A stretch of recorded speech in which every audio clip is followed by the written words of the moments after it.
Bagaimana sih caranya supir truk itu menghafal jalan? Simak terus videonya, jangan lupa di like, subscribe supaya tidak ketinggalan video-video terbaru dari saya.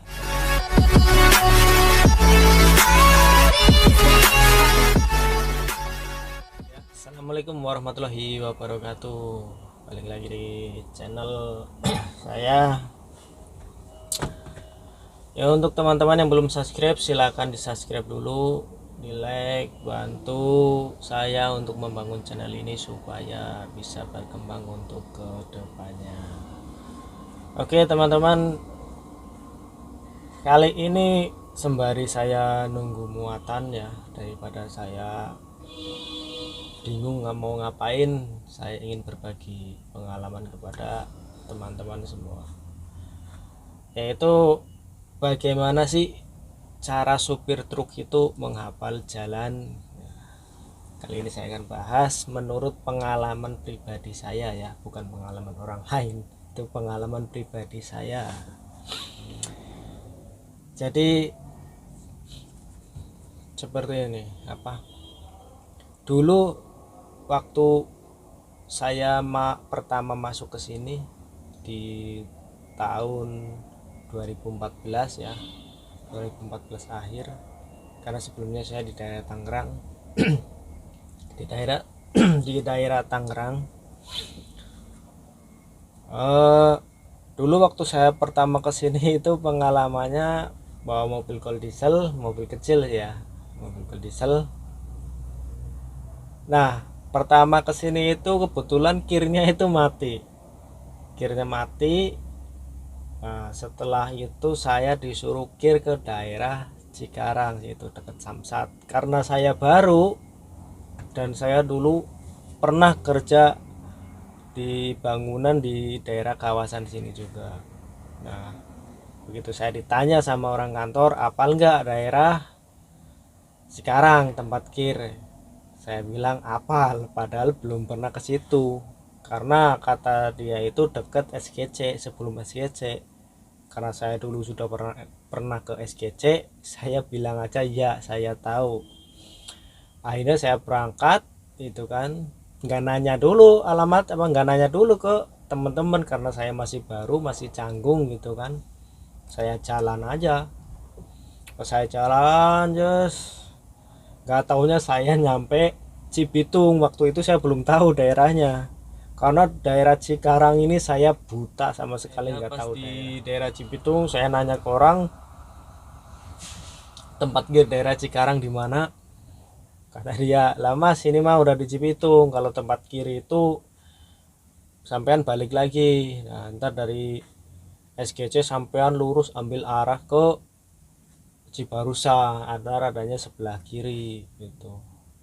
Akhirnya saya di situ masih bingung, saya telepon ke teman saya. Saya tanya nih tempat kiri Cikarang di mana? Lah sekarang posisi di mana? Saya kata orang di daerah Cibitung. Kata teman saya, lah ngapain kamu ke daerah Cibitung gitu, orang kirinya di daerah Cikarang. Iya saya nggak tahu. Akhirnya saya diarahin gitu kan, sampailah di tempat kir itu. Nah, setelah kir kelar kita mau pulang sampai kawasannya apal. Begitu masuk kawasan mau pulang ke pabriknya, saya nyasar di depan di jalan depan situ, putar-putar nggak ketemu pabriknya. Itu pengalaman saya waktu di Cikarang itu, karena saya waktu itu masih buta banget daerah Cikarang. Ya itu, sampai mau balik ke pabriknya aja saya nggak tahu. Udah gitu saya nyerah, mutar-muter di depan situ nggak tahu kemana tuh awalnya. Nah, habis itu saya buka GPS, tulis PT-nya, PT ini gitu, langsung ketemu ada di GPS. Akhirnya saya nyampe di PT. Itu pengalaman saya waktu di daerah Cikarang pertama kalinya bawa mobil ya, nggak gimana tuh, nggak tahu apa-apa gitu kan. Oke, kita kembali lagi ke topiknya, bagaimana sih cara supir truk itu menghafal jalan. Tadi saya sedikit bercerita pengalaman saya di Cikarang ya. Jadi cara supir truk itu menghafal jalan itu, satu, kalau menurut pengalaman pribadi saya ya, yaitu karena saya dulu awalnya kenek gitu. Jadi saya hafal jalannya itu dari kenek. Saya ngenek selama 3 tahun. Di situ saya sambil belajar, sambil menghafal jalan. Nah, di situ saya udah mulai hafal jalan, hafal daerah-daerahnya itu kan. Dan yang kedua, setelah saya lepas dari tempat kerjaan saya yang lama, terus saya pindah ke sini, itu saya menghafal jalannya itu satu, sering tanya kepada teman-teman, dua, menggunakan GPS itu. Dan yang kedua itu kita harus sudah hafal ciri-cirinya, hafal ciri-cirinya dalam arti setelah kita jalan gitu kan, mungkin ngikut temen dulu apa konvoy bareng temen, kita harus hafalin itu ciri-cirinya. Ciri-cirinya ya yang saya maksud itu begini, misalkan kita mau ke daerah Jawa Tengah gitu, apa ke mana gitu, jadi setiap kita ada pertigaan yang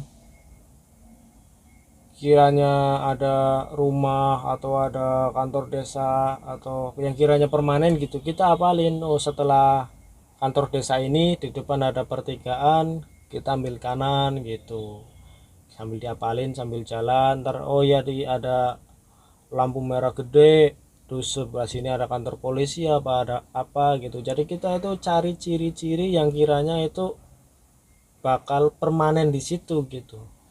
Kalau saya jarang mengambil ciri-ciri seperti pohon atau seperti